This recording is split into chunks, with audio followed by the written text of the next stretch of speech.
I'll be the bold one. I'll what start. attracted you? Oh, I mean, I was going to ask you. Sarah. So, Well, I was going to ask you because I just saw The Wizard of Lies, so I can actually, as an informed audience member who has been privileged enough to see The Wizard of Lies, which is an extraordinary and very surprising 2 hours of a story you thought you knew.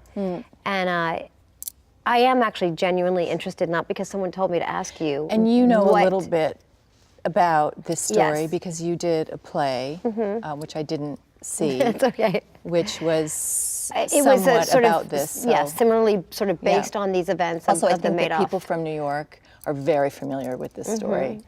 It's such an interesting idea to take on a part that people think, I think that must be interesting for you because I think what I learned about Ruth Madoff was everybody thought they knew her.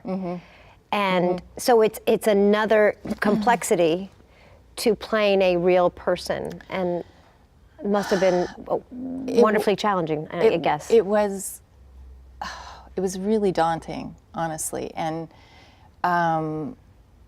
I was offered the part, and it was Barry Levinson, and it was Robert De Niro, and it was, of course... disappointments, horrible disappointments. Yeah, one disappointment after another.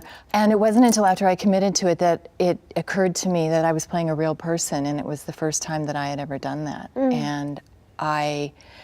And somebody who had already been through so much tragedy, and I knew was somewhere in the world trying to heal. And I knew this was probably the last thing in the world she would want.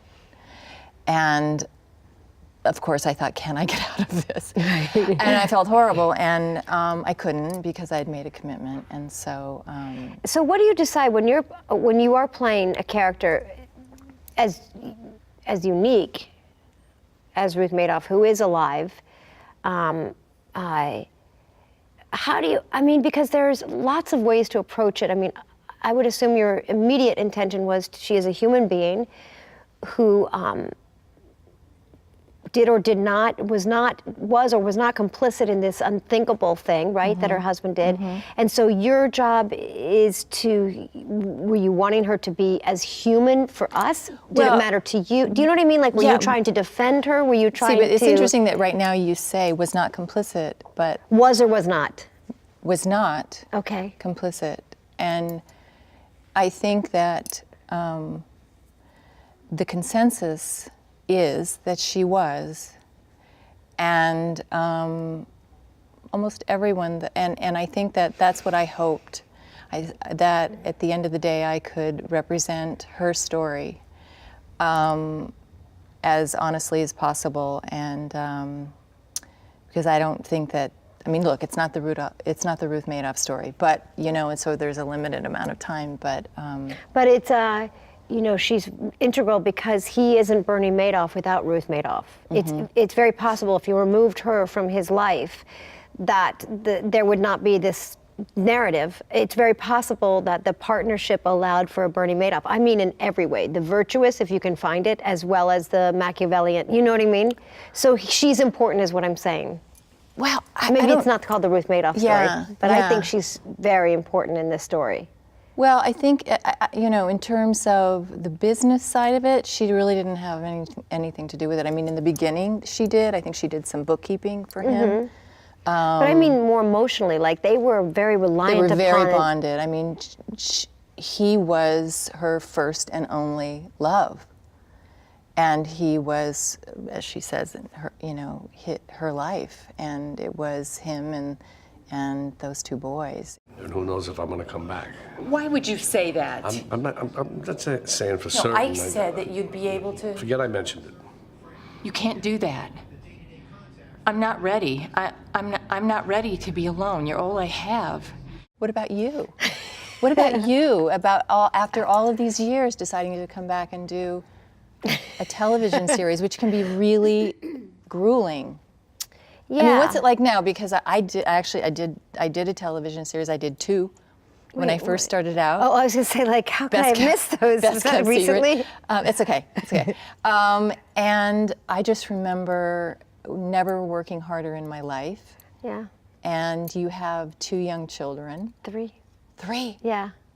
Well, one is not as young as I wish sometimes. I have a 14-year-old and twin daughters who are 7. I binged watched your show, Divorce.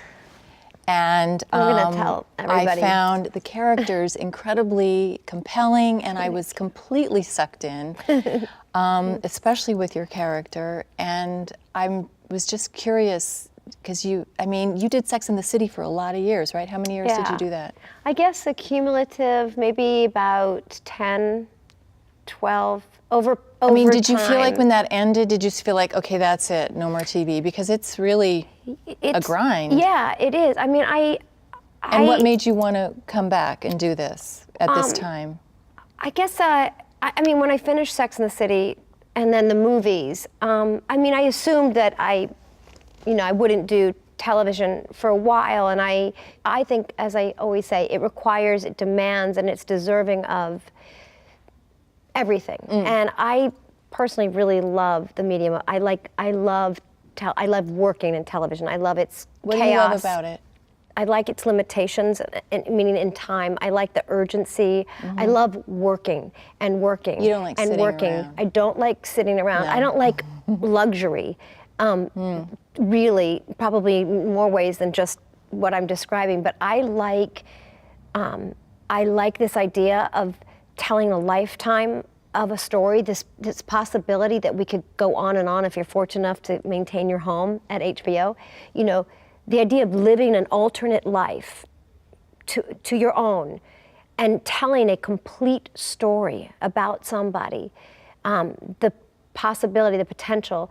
I love that that television demands a sort of discipline when you're producing, and I'm sort of bundling producing in with the acting, because for me that is a part of the enormous joy and challenge and tears, and I love how specific you have to be about every decision, and how it all adds up so quickly, and that you have to have this machine that everybody understands, that you have to develop a language, and I have to say blue, and when I say blue and you say blue, are we both saying blue? And do you have different directors for the different episodes? Or we do. I would find that really challenging. It is theoretically, but I think and you did it, so you might have had that experience. It only It's being kind of challenging. one of the things I remember as being. I think that I didn't like it so much.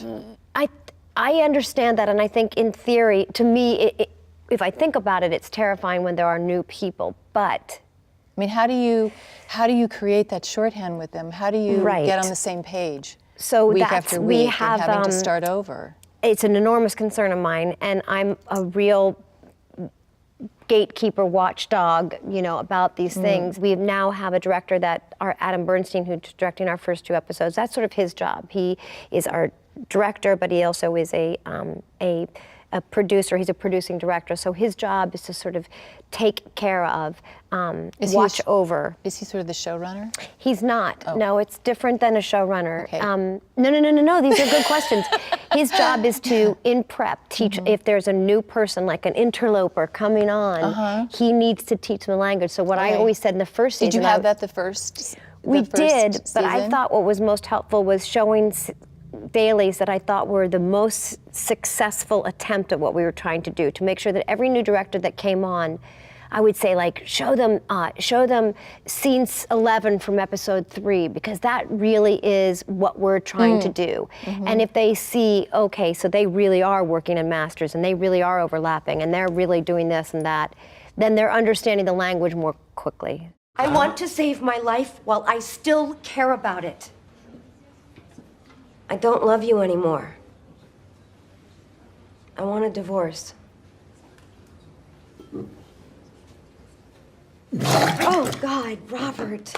The promise is kind of thrilling, like someone new to, like, make proud, or someone new who's excited and not tired yet.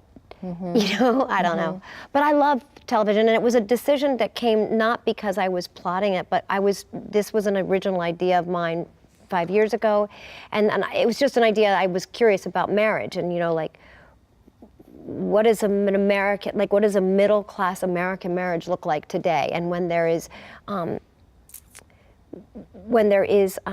disappointment in a marriage, when there is extracurricular activity, how does a marriage survive it or not? And I just wanted to tell it, like I love Cheever stories and sort of Scandinavian filmmaking, and so I was interested. And then eventually it sort of became apparent that HBO was like, well, for you, and I hadn't considered it for me. I was just wanting to tell a story. So I wasn't developing it for me. So you were just developing it as a producer. Yeah. And then I had all these other people in mind that I wanted to play the part. I will never say because everyone will be like, but then when it was presented, I was like, well, yeah, I mean, I love this woman. She's so unfamiliar, and I was so excited. So I said, yeah, I mean, I got the blessings of my family and my husband, and knowing what it would ask and require. Also, it's how many episodes? This season, we're only getting to do 8. We did 10 last season. Which is a lot different than doing 22. Yeah. Yeah. No, it's like total gift. It's so much more civilized. It is, and we shoot in New York, and you don't burn people out. Right. And the work is fresher. The work is better. I mean, as you and I were discussing earlier, your children are at like new milestones in their life, but as mine are still at home. My young adults. Which is so crazy to think will I ever stop calling them my children? But because I've read a lot when you are willing to share in interviews about your life and the decisions you make as a parent, as a wife, as an actor, how you have made other choices in the past when your children were younger. And so being able to shoot in New York allows for me to get to make a choice, period. You know? So you have a 14-year-old, and how old are your twins? My twins are 7, they'll be 8 in June. Yeah, being able to shoot in your hometown is completely different and doable. Yeah. Well, I guess I'm curious about, and I'm basing this because I just read an interview. It was an Interview magazine. Did you? And you talked a lot about making decisions, sort of as a parent first. And I'm just curious about even how you arrive at that. Like what is the balance, and how what you want versus what your children need. Do you know what I mean? There are no hard and fast rules, and really with anything in our business, which is one of the challenges, you kind of make it up as you go along, and the rules sort of develop as they age, and it changes, and I think that when they were really little, I could just take them anywhere, and then once they started school, I felt like I didn't want to take them out of school during the school year, and so I sort of had these rules that, all right, well, I guess I'll only go away for, a certain amount of time, this time of year, summer is different. Right. And before I knew it, I just I was impossible to hire because I just had all of these demands, and not that I meant to be demanding, but I was trying to keep, a foot in each world, and you think it would become easier, but I think that the older they get, it feels that, things just come up. And in their lives. And you're not, and you just want to be there. And so I think that having children and doing television is really a wonderful option. And television has changed so much since, just even in the last 10 years, and especially for women. It's such an amazing place to do great work. And I feel like the best work for women is happening on television. There's a lot of great women doing, I just want to ask you one more in front of the question camera, about, behind the camera, all over. And doing better by some of those areas that were, I think, legitimately criticized for lack of diversity and gender, and television seems to, not by force, but really naturally come to female directors more, writers, and diversity more. When you kept saying no to work, most of the work, because it would take you away. I'm just wondering, like, were there times when the children were at school and you thought, wow, this is, I have sacrificed, and I miss sometimes that other thing? Well, the other thing that I think that sort of kept me from working is I paint. I'm a painter, so I would do that. That would sort of be my creative outlet when I wasn't acting, because I did start to feel like, what am I going to do with myself? And also, I think as the kids got older, and you start looking at colleges, you start first you start looking at high schools, and then the minute they get into high school, you start thinking about college, and then the reality of them leaving starts to hit you, and then you look around and you say, okay, and it starts to become real. And I think at that point, I thought I need to start kind of getting my work going again. I'm not entirely sure. I don't have any numbers, so I don't know. But I mean, just, you mentioned just opportunity for actors, female actors on television being, so rich and plentiful, and I think that's true. I'm not entirely sure. I've perhaps neglected to pay more attention to, like, the disparity in film. I don't really, I know that it exists, and I'm not sure why it should be. I'm sort of posing a question as I'm trying to give an answer, which is there just so much more supply in television that therefore there are more roles for women? Like, I'm not sure, I don't know how this has evolved. Well, there are also just fewer movies being made in general. I don't know the numbers either off the top of my head, but there are fewer studios. There are fewer films being made in general every year, and there's more TV. Yeah, and there's more a lot more stations. There's a lot more stations, a lot more shows. I can't keep up with all the shows. Oh no! I still haven't seen the finale for Sopranos. That's how behind I am. But don't tell me. But would you ever? I mean, I've actually been in rooms, I would say at least 3 or 4 times, where we were thinking about, like, we have a thing, and it's my company's with HBO, and they're like, Michelle Pfeiffer would be great. Would she do this? Would she ever work on television?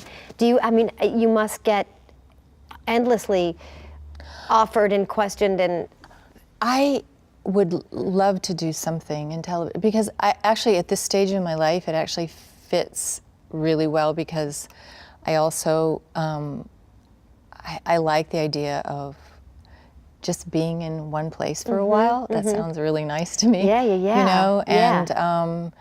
And again, you're always just looking to do good work, work with interesting people. There's just a range of possibilities. It's unbelievable. And nothing is off limits to these people. I don't even like to think about it. It's so spooky. Have you spoken to the boys? No one speaks to me. I'll look away. Do you feel like Sex and the City was ahead of its time in terms of female empowerment? I don't think that empowerment was a word that was ever used once on our set, in a writer's room, among the female actors. What about people who wrote empowerment about your show? It was definitely, I remember when it came out, it was definitely shocking for people. It was, I think it was controversial. The language was, like the depiction of those intimate kinds of, that kind of intimate relationship among female friends was brand new. I think a female character who spoke so candidly about sex and sexual politics, and her curiosity about behavior, her own and others. And because she was a writer, she could ask lots of provocative questions and observe, and the other characters could, as they were archetypes, sort of make choices. And it wasn't intentionally empowering, I guess is my point. Like, if you ask Michael Patrick, who was our primary showrunner for most of our seasons and the movies as well, I don't know that he would have suggested that empowerment was an aim or a goal, or even our primarily female writing staff. I think they liked telling stories about women. That were authentic. That were authentic and often funny, but the real destination point for our show, as I understood it and feel as strongly that there is this chalice and I get to walk around and like take care of this family heirloom. The show was really about love. It wasn't about empowerment. It was always a journey of finding home. You know, where is that? What does contentment mean? How do you reconcile the things you want with what you're given? How does Carrie and her female friendships, how do they find love? And it was a time and a place, economically and politically, and you know, that allowed for us to tell those stories that way. And I think it's more, I hear in retrospect, people talk about it being empowering, but I think, and this is the last thing I'll say on it, I promise, but I think if you had tried to write a show that was empowering, it would have been yucky and self-conscious and Contrived. it would have been contrived and stiff, versus Michael Patrick and his extraordinarily gifted and skilled writing room, just delight in storytelling. How many times did you have intercourse with his French penis? Oh, around 30, 32.